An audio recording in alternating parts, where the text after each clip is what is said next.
अरे महाराज जी, मैं बहुत वर्षों से आपके दर्शन अभिलाषी हूँ, किंतु मेरी पत्नी को डर रहता था कि मैं गृहस्थ छोड़ दूंगा। आज उसके साथ आपके दर्शन का सौभाग्य प्राप्त हुआ। गृहस्थ जीवन का महाराज जी क्या नियम है, क्या नहीं, मैं पति और गृहस्थ विवाह की छोड़ना जरूरी नहीं है। तो फिर क्या नियम है गुरुजी? गृहस्थ छोड़ना जरूरी नहीं, लेकिन गृहस्थ में फंसे रहना ठीक नहीं। उसी में रह करके ऐसे रहो जैसे जल में कमल का फूल रहे। महाराज जी बहुत माया है गृहस्थ में रहने की ना। दुनिया के साथ व्यवहार करने में बहुत ही ऐसी चीजें आपको घेरती हैं, तो आप वो पूरी तरह से विरक्ति का नहीं कर पाते। नहीं, देखो विरक्ति, देखो बच्चा, विरक्ति का मतलब भाव से है, शरीर से तो ठीक ही है। शरीर से देखो तो तुमसे ज्यादा हम गृहस्थ हैं। हमारे घर में कितने लोग हैं? घर में तो सभी लोग हैं महाराज जी। 4 हमें माता पिता साथ में हैं। तो 5-7 लोग हैं, 500 लोग हैं।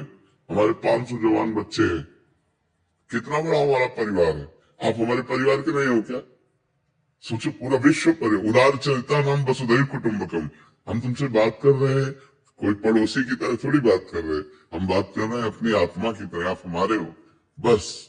अब हमारा कोई नहीं है।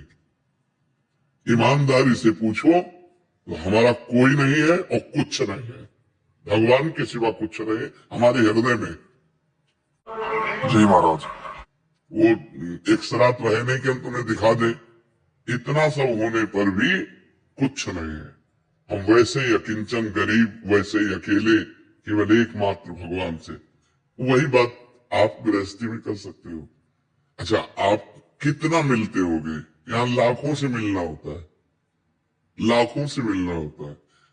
हम क्यों आनंदित है? क्योंकि हम आपको पुरुष नहीं देख रहे, हम आप में भगवान देख रहे हैं। मेरे भगवान इस रूप में आए हैं, तो आप बात करोगे तो मुझे आनंद मिले। मैं अपने भगवान से बात कर रहा हूँ, इंसान से नहीं बात कर रहा हूँ। मेरे भगवान प्रश्न कर रहे और यहाँ से बैठकर उत्तर दिलवा रहे, मुझे कोई परेशानी नहीं। वही बात आप कर सकते हो। नाथ सकल संपदा तुम्हारी, मैं सेवक समेत सुत नारी। ये सब प्रभु, जी महाराज जी, यह तो सत्य वचन है। सब में प्रभु है, सब कुछ प्रभु का, सब में प्रभु। अभी समस्या का समाधान। महाराज जी, परिवार का विवाह आदि और जिम्मेदारियों को पूरा करने के बाद क्या मैं घर गृहस्थी से विरक्ति लेके? हम कह रहे हैं घर गृहस्थी से विरक्ति लेके जाओगे कहाँ में? वो स्थान बताओ, कहाँ जाओगे? मतलब मैं अकेला कहीं पे अगर वृंदावन धाम आप मिलता है, परमार्थ से भी मारे जाओगे, व्यवहार से भी मारे जाओगे।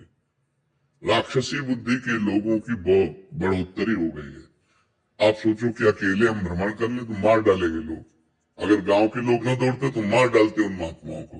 और मार ही डाला। वो कौन सा पीछे था, दो पालकर मार डाला। तो आजकल बाबागिरी जानते हो, बिल्कुल नहीं रह गई कि भिक्षा की झोली टांगो, कमंडल लो और गांव में चले जाओ, कह देंगे बच्चा चोर, सब घेर के मार डालेंगे। तो हमें लगता जी महाराज, आजकल समाज ही पूरा ऐसा हो गया है कि घर बहुत बढ़िया है। अपने घर में जो धर्म से कमाया है वो खाओ और खूब भगवान का नाम जप करो और परिवार में भगवान की भावना करो। तो हमें लगता है इससे बढ़िया जीवन नहीं है। कहीं भी जाओगे तो तुम्हें कमरा चाहिए, बाहर नहीं सो सकते हो। देखो, शरीर को व्यवस्थाएं चाहिए। जब ये बड़ी बड़ी बिल्डिंगें नहीं थी, इसी वृंदावन में हम कह रहे हैं, तो हवा ऐसी चलती थी कि 10-11 बजे के बाद कूलर पंखा की जरूरत नहीं रहती थी, आराम से सो जाओ। अब आप सो नहीं सकते, इतनी ऊंची ऊंची बिल्डिंगें हैं कि हवा नहीं मिल रही नीचे, तो आपको कूलर पंखा चाहिए। जी महाराज जी, वातावरण ही ऐसा हो गया ना। आपको कमरा चाहिए। आप बाहर कहीं शौच नहीं हो सकते, आपको लेट्रिन बाथरूम चाहिए, चाहिए ना।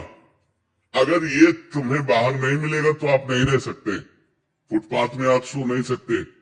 आप वृक्ष के नीचे, वृक्ष नहीं रह जा रहे, लोग कटवाए डाल रहे हैं, मंदिर में नहीं सो सकते। ऐसे कोई आपको बैठने नहीं देगा। बड़ा समय विचित्र। पानी नहीं पी सकते, न कुआं है, न सरोवर है, न नदी का पीने लायक है। समय देखिए। तो भी भाई, घर में फिल्टर लगा है, घर में तुम्हारे कमरा, लेटरिन, बाथरूम, वहीं रहिए और खूब राधा राधा कहिए। और वहां रहकर कैसे भगवत प्राप्ति की जाए, ये कला सीखिए। कहीं जाने की जरूरत नहीं। आज के दिन सुविधा बहुत ज्यादा हुई महाराज जी। धर्म पूर्वक अपनी कमाई का खाओ और आधा आधा रटो, और पत्नी में, पुत्र में, परिवार में, सब में भगवान को देखो। हमारे भगवान इस रूप में, कहीं जाने की जरूरत नहीं, कहीं भागने की जरूरत। कहाँ भाग के जाओगे हमें बताओ कि अमुक जंगल में हम जाएंगे और वहां रह लेंगे, पानी नहीं मिलेगा, हैंडपंप नहीं रह गए, कुआं नहीं रह गए, सरोवरों का पीने लायक है नहीं, नदियों का पीने लायक है नहीं, कहाँ पानी पियोगे। हाँ, अब दूसरी रहनी, आपको लगा बच्चों का ब्याह हो गया, सब व्यवस्था फिट हो गई, तो वृंदावन में एक फ्लैट ले लो, जी महाराज जी। फिर अपनी पत्नी के साथ आकर के रहे, अपना भजन किए, दर्शन किए। ये है आज का समय। ऐसा नहीं है कि भैया सब कुछ छोड़ा, कपड़ा उतारा तो मार डाले जाओगे, ऐसा समय है। किसी गांव में जाओगे, कोई आजकल संतों के लिए, नहीं तो पहले संतों की मंडलियां घूमती थी, अगर घूमेंगे तो मार डाले जाएंगे। समय ऐसा है ना, क्योंकि लोग शराब पिए हैं, गंदे बातें मन में छाई हुई, तो संतों के प्रति भावनाएं नहीं है। ये तो बड़ी कृपा है कि कलयुग में कोई सत्संग सुनने आ रहा है, नहीं तो समय ऐसा आ जाएगा कोई सत्संग वत्संग नहीं, सब अपनी मनमानी आचरण करने वाले मिले। ठीक है ना। महाराज जी, आज का समय ही ऐसा हो गया, समय का बदलाव के कारण समाज में भी परिवर्तन हो गए।